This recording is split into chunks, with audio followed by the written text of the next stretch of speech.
여러분 안녕하세요. 이재우 사이언스의 정인성 강사입니다. 자, 드디어 우리 이재유 생물 원포인트 강의를 시작해 보도록 하겠습니다. 그동안 뭐 준비는 많이 해보려고 했는데 다른 영상을 먼저 찍느라고 생물 영상이 계속 이제 딜레이가 돼서 생물 공부를 준비하는 친구들에게는 정말 죄송하게도 이제서야 드디어 생물을 시작하게 되었다라는 것을 먼저 말씀드립니다. 자, 생물 영상은 생물 원포인트 강의는 왜 선생님 얼굴이 등장하지 않느냐라고 물어볼 수 있는데 물리나 화학은 제가 칠판에 판서를 해가면서 여러분들께 직접 얼굴도 보면서 인사를 드리고 그리고 또 영상 수업을 하면서 여러분께 직접 수업하듯이 전해드렸는데 생물은 제가 그려야 될 그림이나 아니면 여러분께 보여줘야 되는 표들이 굉장히 많습니다.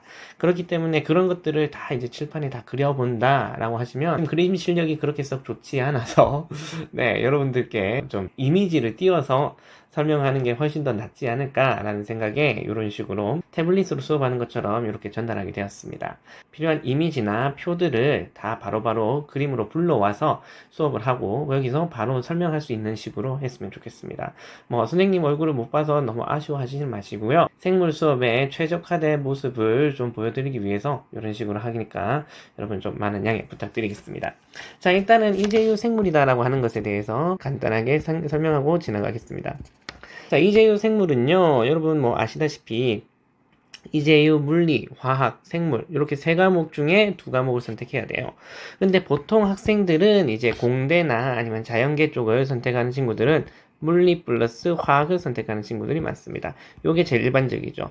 왜 그러냐면 공대나 물리 전공들이 이제 물리 플러스 화학을 위주로 고정을 시켜놓고 자, 물리와 화학 공부를 한 친구들만 받겠다라고 해서 이렇게 진행하는 경우가 많기 때문에 물리 화학을 선택하는 경우가 많습니다.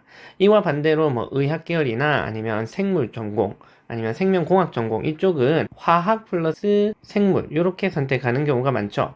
그렇기 때문에 생물을 한다라고 하시면 화학이 같이 더불어 따라와야 된다라고 이렇게 꼭 기억하셨으면 좋겠습니다. 자, 물리랑 생물이랑 같이 하는 친구들이 있다라고 하시면 이거 굉장히 위험한 선택이다라고 생각하실 수 있어야 됩니다.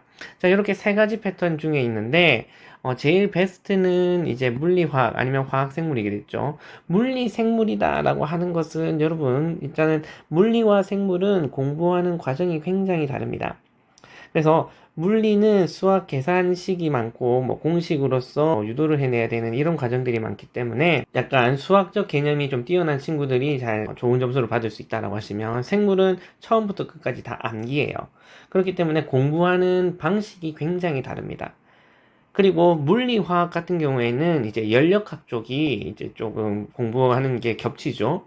에너지 파트라든지 아니면 열량 계산하는 문제라든지 이런 것들이 좀 겹치기 때문에 공부하기가 훨씬 수월하고요.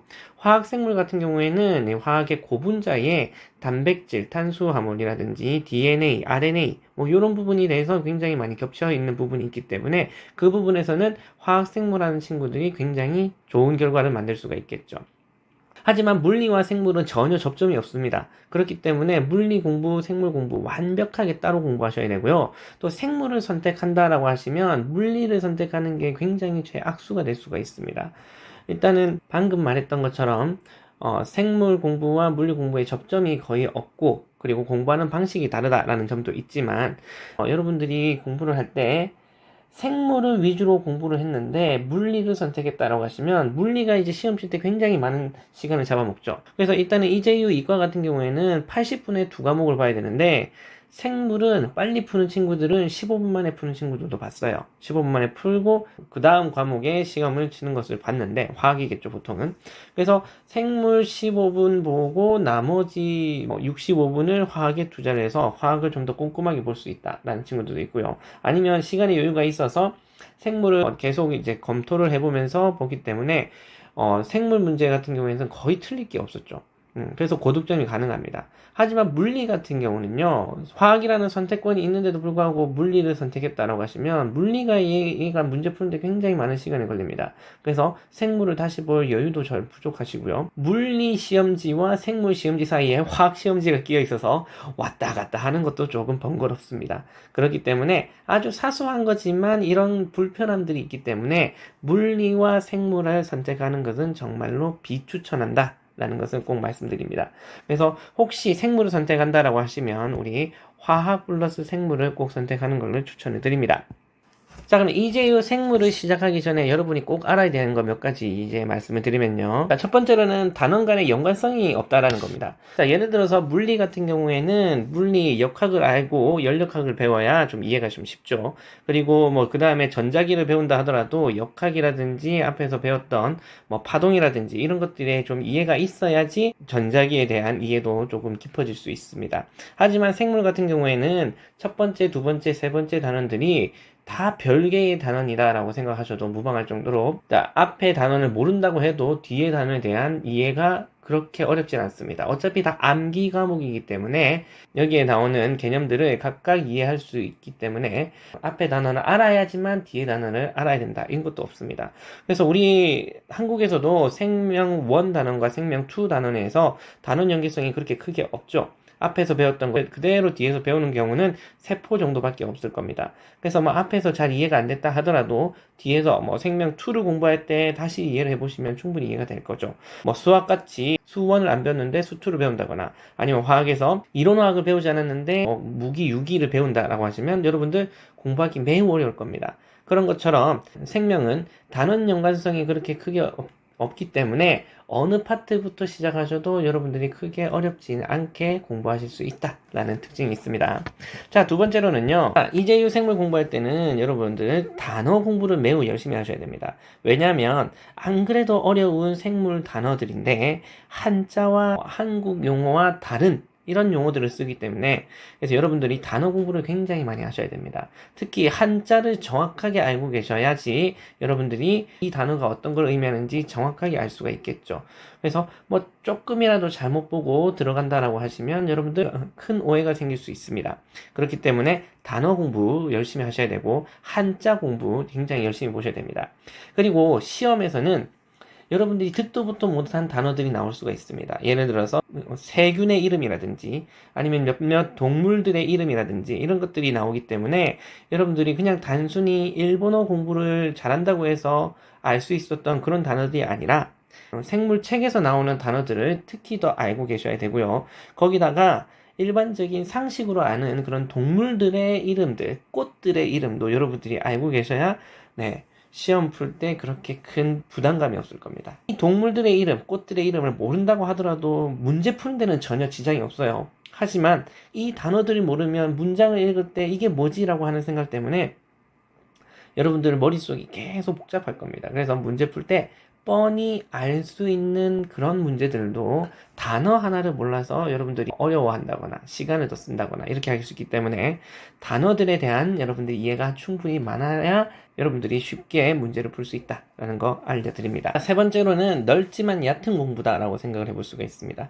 이게 무슨 말이냐? 우리나라 생명 과목을 보시면요. 자, 어떤 특정 분야에 대해서 굉장히 깊게 이제 얘기하는 경우가 많습니다. 예를 들어서 수능의 킬러 문제라고 불리는 가계도 문제 있죠. 뭐 유전에 대해서 매우 깊게 다루기 때문에 가계도에서는 어떻게 되는지, 뭐 아빠 엄마가 어떤 유전자가 있을 때 자식은 어떻게 나올지, 몇 퍼센트 나올지 이런 거 묻는 문제가 많죠. 하지만 이제유 생물에서는 굉장히 쉬운 것만 다루고 있습니다. 일본 고등학교 생물 범위가 100%다라고 보시면 한 60%, 70%가 되는 분야에서만 이제유 생물 문제가 출제되고 있습니다. 굉장히 어렵거나 굉장히 복잡한 내용들은 등장하지 않아요. 그래서 여러분들이 공부를 할 때 이제유 생물까지만 본다라고 하시면 리카이시아스이나 아니면 차트식 같은 개념서를 보고 공부하기에는 굉장히 여러분들이 부담스러울 겁니다. 왜냐하면 그런 개념서에는 모든 내용들이 빽빽하게 다 적혀 있기 때문에 무엇이 중요하고 무엇이 안 중요한지 잘 모르는 상태라면 이것들을 다 받아들이고 이것을 다 외워야 된다라는 부담감 때문에 공부하기가 쉽지 않을 겁니다.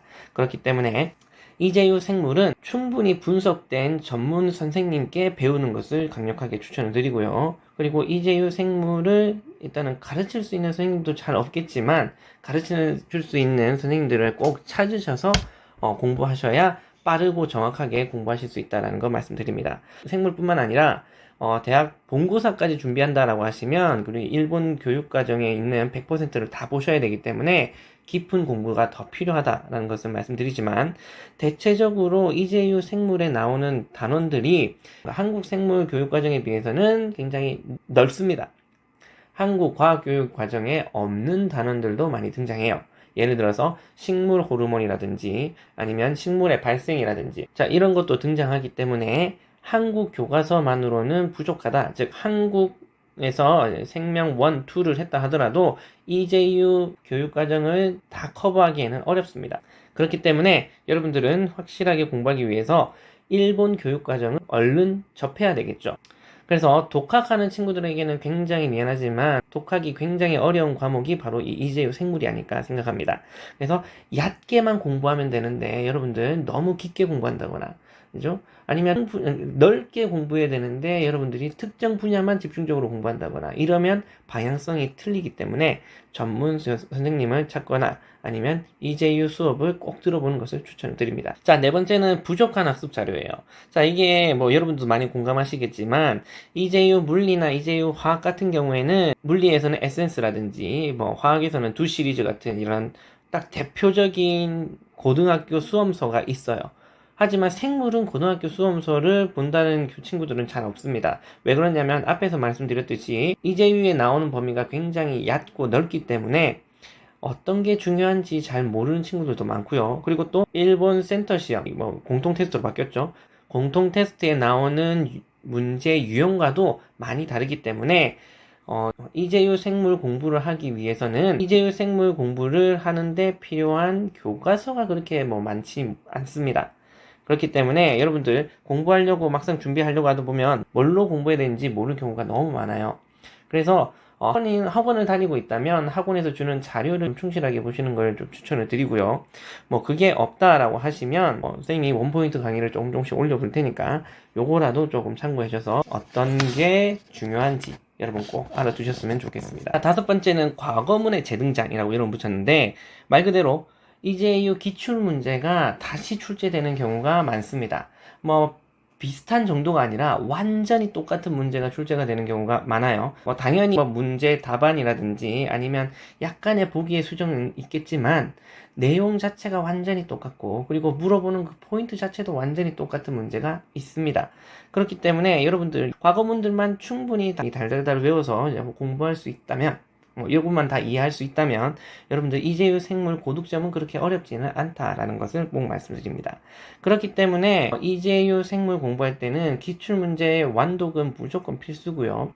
그리고 이 기출문제가 어떻게 풀이되는지 그 풀이를 여러분들이 스스로 설명할 수 있을 정도로 기출문제에 대해서 깊게 공부하는 것이 여러분의 고득점과 연관이 되어 있습니다. 그렇기 때문에 이재유 생물 같은 경우에는 응시 학생들이 매우 적은 수이지만 그래도 물리, 화학, 생물 평균점을 비교해 봤을 때 항상 생물이 높은 점수를 가지고 있습니다. 그렇기 때문에 여러분 생물 공부를 한다라고 해서 학습 자료도 부족하고 뭐 공부할 데도 없고 뭐 가르쳐 주는 데도 잘 없는데 생물 공부하지 말까 이런 생각을 할 수 있지만 막상 시험을 보면 제일 높은 점수를 받을 수 있는 가능성이 큰 게 바로 이 생물입니다. 그래서 고득점 친구들도 이제 금방금방 나오고 이제 몇 개월 준비를 하지 않아도 한 3개월이면 진도를 다 떼고 그리고 또 어느 정도 높은 수준의 점수를 받을 수 있는 과목이 바로 이 생물이 아닐까라고 생각을 합니다. 그렇기 때문에 여러분 희망을 잃지 않고 꼭 생물 공부 끝까지 완수해 주셨으면 좋겠습니다. 자, 이렇게 간단하게 생물에 대해서 이야기를 했는데 자, 앞으로 제가 조금씩 올려드릴 이 원포인트 강의에서 여러분들 많은 도움을 받으셨으면 좋겠습니다. 수업 문의나 아니면 질문사항에 대해서는 카카오톡으로 꼭 연락 주시면 친절하게 답변해 드리도록 하겠습니다. 자, 오늘의 내용은 여기까지고요. 다음에 본격적인 수업에서 다시 만나기 바라겠습니다. 그럼 안녕.